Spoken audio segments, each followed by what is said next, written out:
Moabites and Moors. Empirical proof of the ancient Moors of Canaan by Sheikh Way-El. Islam and greetings to you all. I rise giving all praises to Allah and the highest of honors to his prophet, the most noble, Drew Ali. This scholastic video presentation is made to clear up misconceptions about who the ancient Cannanites and Moabites were. So let us begin.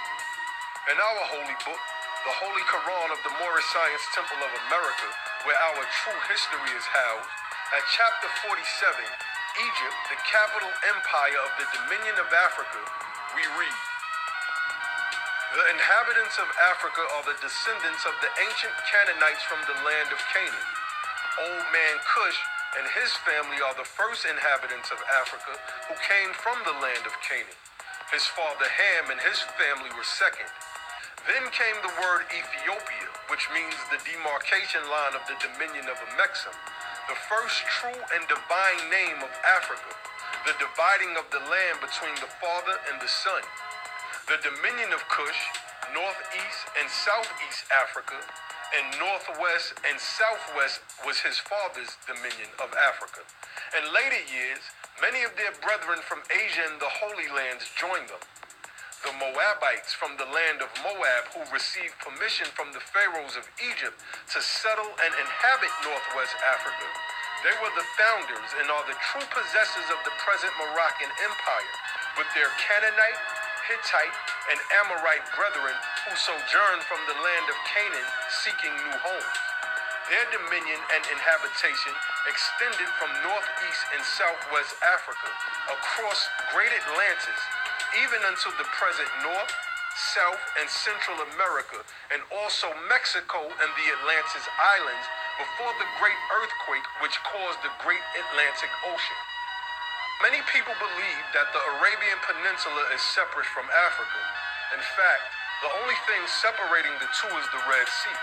The Red Sea was caused by an earthquake along the Ethiopian Rift, as it is called.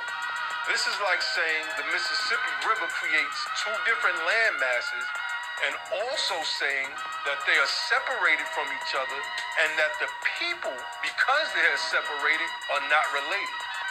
The current geopolitical formation of Africa stems from the Berlin Conference of 1884, where the Europeans chopped up Africa into their own portions of real estate, most of which they still control until this day.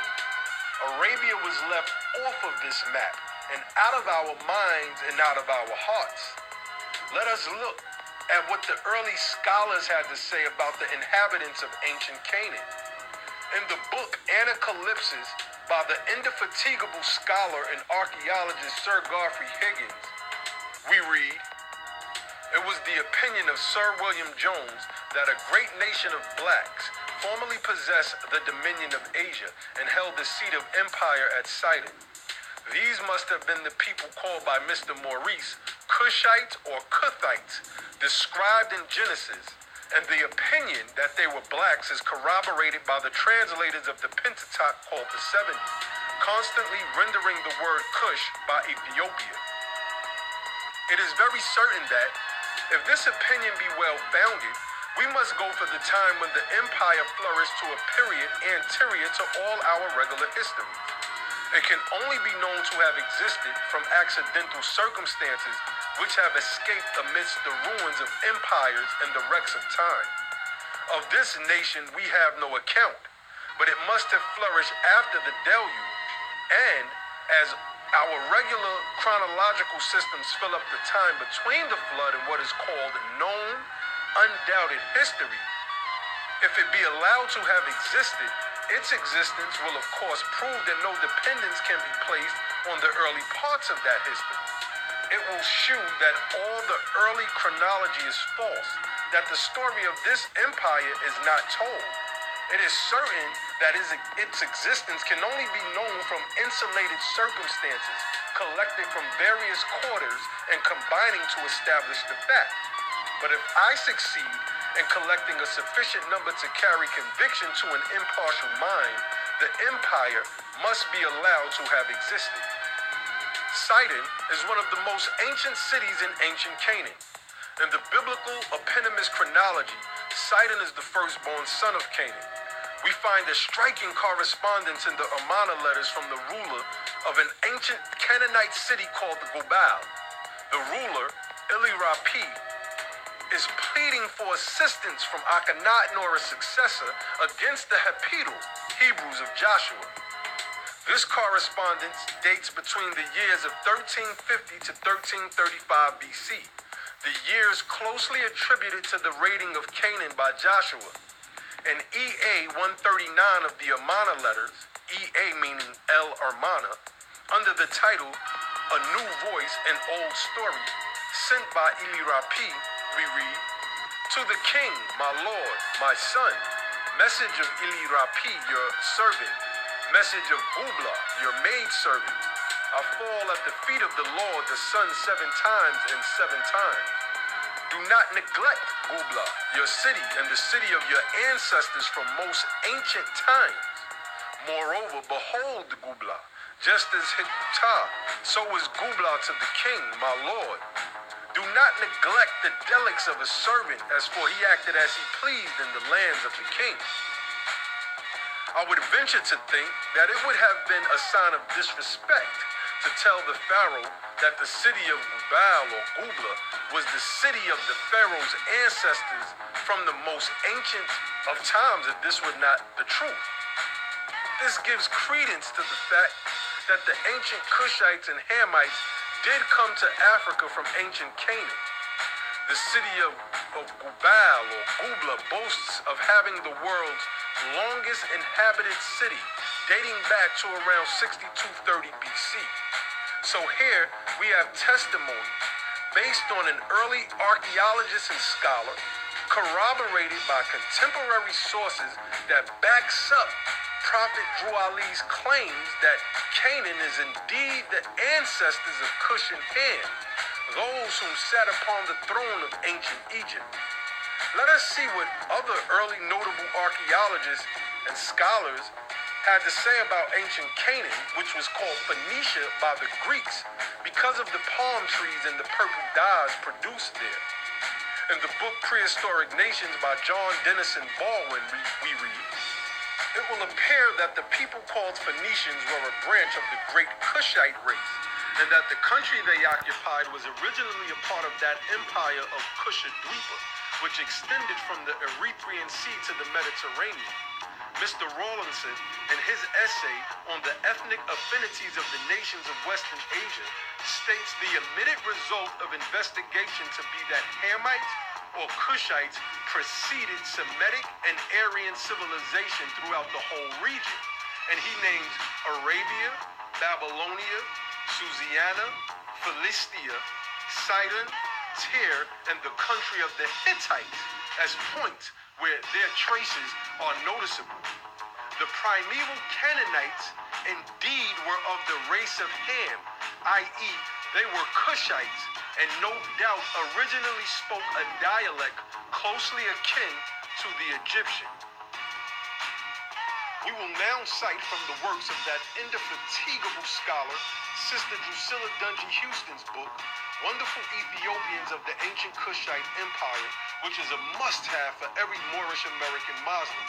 She goes on to say on pages 19 and 20 of said book, Bunsen says in his philosophy of ancient history, the Hamitic family, as Rawlinson proves, must be given the credit for being the fountainhead of civilization.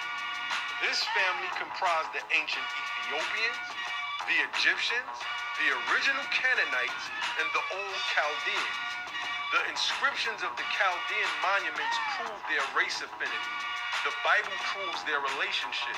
It names the son of Ham as Cush, Mizraim, Phut, and the race of Canaan.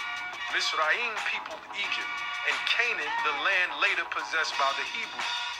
Phut located in Africa, and Cush extended his colonies over a wide domain.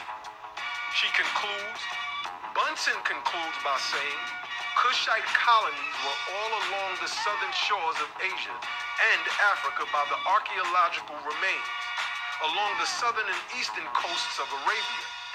The name Cush was given to 4 great areas, Media, Persia, Susiana, and Arya, or the whole territory between the Indus and Tigris in prehistoric times.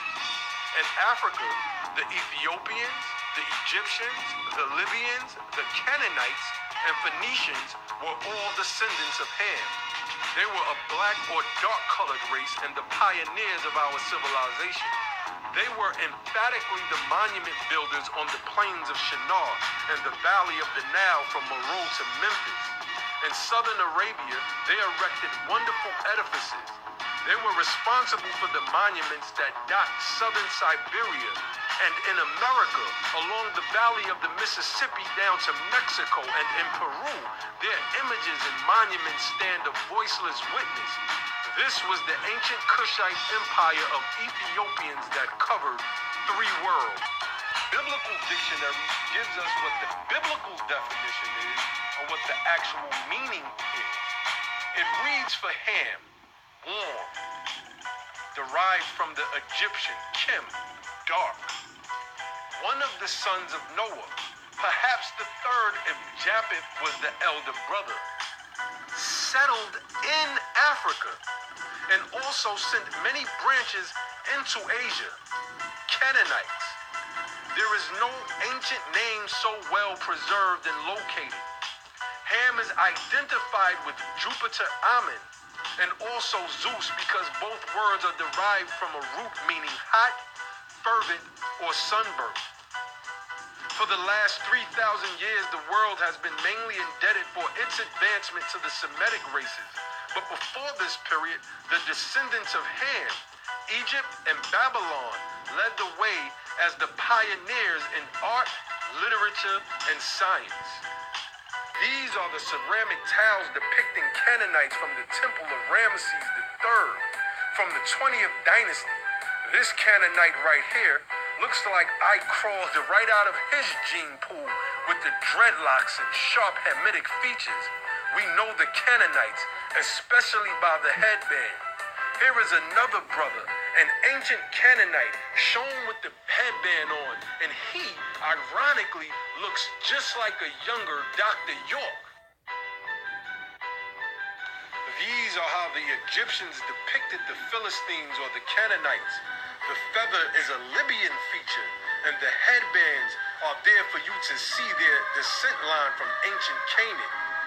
Ma'at is whom the feather is associated with, but Ma'at is originally a Libyan goddess that was adopted into the Egyptian pantheon, along with Neith and Amen and several other gods.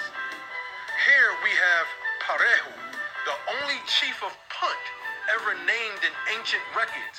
He appears here on Hatshepsut's relief next to his very heavy-set wife.